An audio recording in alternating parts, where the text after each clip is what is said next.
ma'mur to listen to me, to be my follower? He said, yes, I'm ma'mur. You are the Amir. So Amir has to be also followed. But there is a condition. فَإِن تَنَازَعْتُمْ فِي شَيْءٍ فَرُدُّوهُ إِلَى اللَّهِ وَرَسُولِهِ. But if you have any difference of opinion, then go back to Allah and Rasul. So the absolute authority is Allah and Rasul. Now the authority of Allah is manifested by Qur'an, by the word of Allah. But what is the authority of Rasul? That's manifested by Sunnah and Hadith. So we have come to this understanding. To understand Qur'an, we have to have recourse to the Sunnah of the Holy Prophet or Hadith, and also the history and the context of Qur'an, when it came down, how it came down, what situation was it, which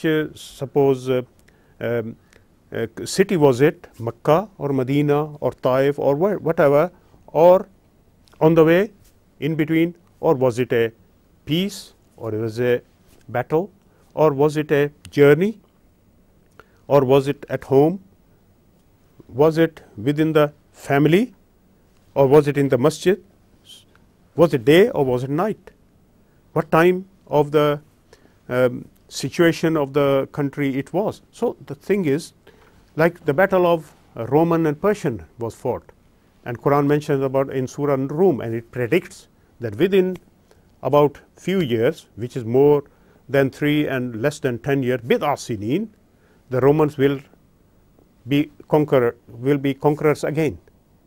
Now the Romans have been defeated, but Romans will become the conquerors again, and this will be help of Allah. So we need to know the history of that time. So it means the world history.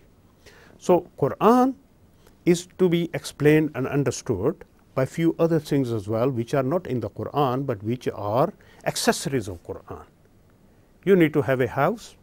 You can have 4 walls and a roof, and you live in it. But who will live in that house? No one. Only very poor people.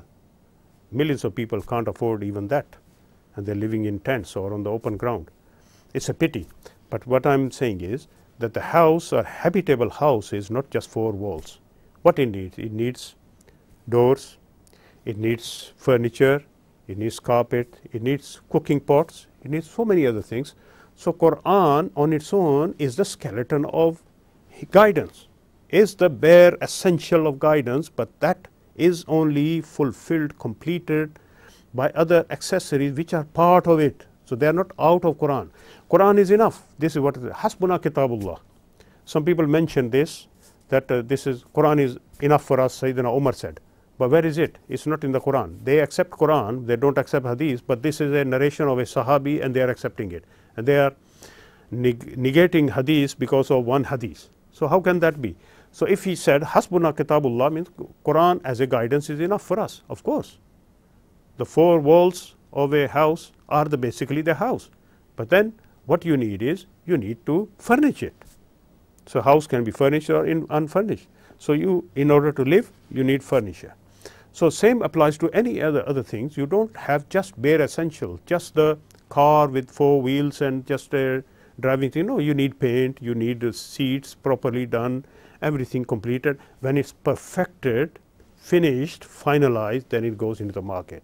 So Islam has to be completely done and beautified and completed, not just by the Quran, the bare essential guidance, the bedrock of guidance, but it's also to be completed with and beautified and fulfilled with Hadith, the understanding of the Holy Prophet, the practice of the Holy Prophet, the understanding of the Sahaba, the contribution of Sahaba, and also the background of Quran. So Surah Al-Baqarah is Madaniyah. Mainly all the ayats came in Medina. So this is dealing with a subject which is of daily life, laws, rules and regulations, and especially because in Medina there were many Jews, so children of Israel are mentioned a lot.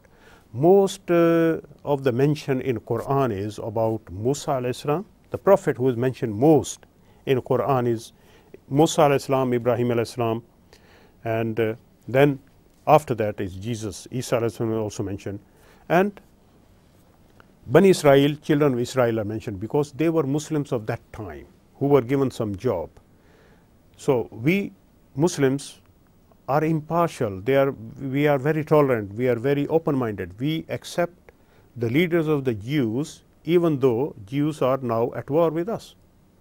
Muslims are being killed at the hands of the Jews in Gaza and everywhere, but it does not stop us from not believing in Moses, not respecting him. We are in fact the only community in the world, Muslims, who respect Musa alayhi salatu wasalam and teach his respect in our masjid, in our religious institution, in our mosques and in our madaris, in our institutions, schools and colleges. So these madrasas are creating harmony. These madrasas are creating harmony and tolerance.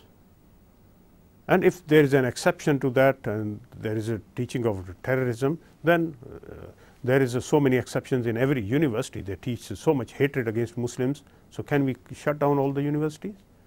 So Allah subhanahu wa ta'ala give us tawfiq to understand Qur'an.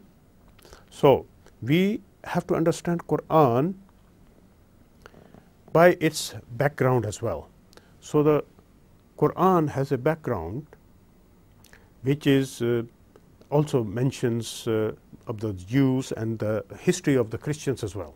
Not Christians as such, because the word Christianity is not in the Bible even. So Christianity is not in the Quran even. Yahudiya or Judaism is not in the Bible and it's not in the Quran. But the Jews, Yahud are mentioned, and Nasara, the early Christians are mentioned, Nazarenes. So basically these Christians are Masihiyin or Christians. They are not mentioned in the Quran. The Nasara are mentioned. Now Allah subhanahu wa ta'ala has sent down this Surah Al-Baqarah, and the name was given by the Holy Prophet because there is a mention of a Baqarah. What is Baqarah? Baqarah is a cow. So this is not a mention of a sacred cow. We don't have any sacred cow. All creation of Allah is sacred. We respect everything, but we don't worship anything except Allah. We don't bow down to anything except Allah. We don't even bow down to Kaaba. Kaaba is just a focal point. We just face it. And not exactly we face it, we just face towards it. فَوَلِّ وَجْهَكَ شَطْرَ الْمَسْجِدِ. That's the first mosque on earth, so we face it. Because we have to face some way anyway. If whatever face we face, there will be a wall, there will be a building, there will be a place. So we are not worshipping that. Because this is we cannot help. We have to face one side. So Allah has fixed that side, the world focal point for all the Muslims to stand in straight lines and make a central focal point of the world is Kaaba. So we don't worship it, we face it. We can stand on the Kaaba. So if it was to be worshipped, how can we stand on the Kaaba? And we go around Kaaba, and that's also a prayer, tawaf. We going around Kaaba is a tawaf, is also a prayer, it's a walking prayer. So then we could not, if we were worshipping Kaaba, then we could not go around and worship it. No, we worship Allah. So Allah subhanahu wa ta'ala has mentioned a Baqarah, and we'll come to that, but that is a slaughter of a Baqarah, slaughter of a cow is mentioned in the Quran.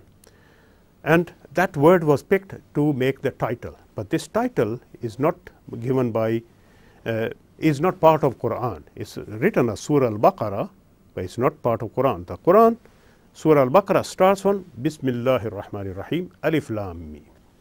Now Alif Lam Mim are three individual separate words which are called huruf muqatta'at. They are individual letters. What are these? What does it mean? We don't know. The Holy Prophet did not explain. Some people can make guesses and they are entitled to, but no one knows the exact meaning of Alif Lam Mim. But this also shows that Alif Lam Mim, even if we don't know the meaning, we have to recite it as part of Quran. We cannot chuck it out of Quran as some foolish Muslims think, oh, that Alif Lam Mim we can't understand, so we don't recite it. No, we have to recite it because the Holy Prophet recited it as part of Quran, and this is part of Quran. We might be able to understand someday, if Allah wills, or might not. It doesn't matter. This is Quran, Alif Lam Mim. ذَلِكَ الْكِتَابِ. This is the book. This is the writing. And book or writing also means letter. This is letter from Allah. Inshallah, after the break, we will inshallah continue this Surah Al-Baqarah. Assalamu alaikum wa rahmatullah.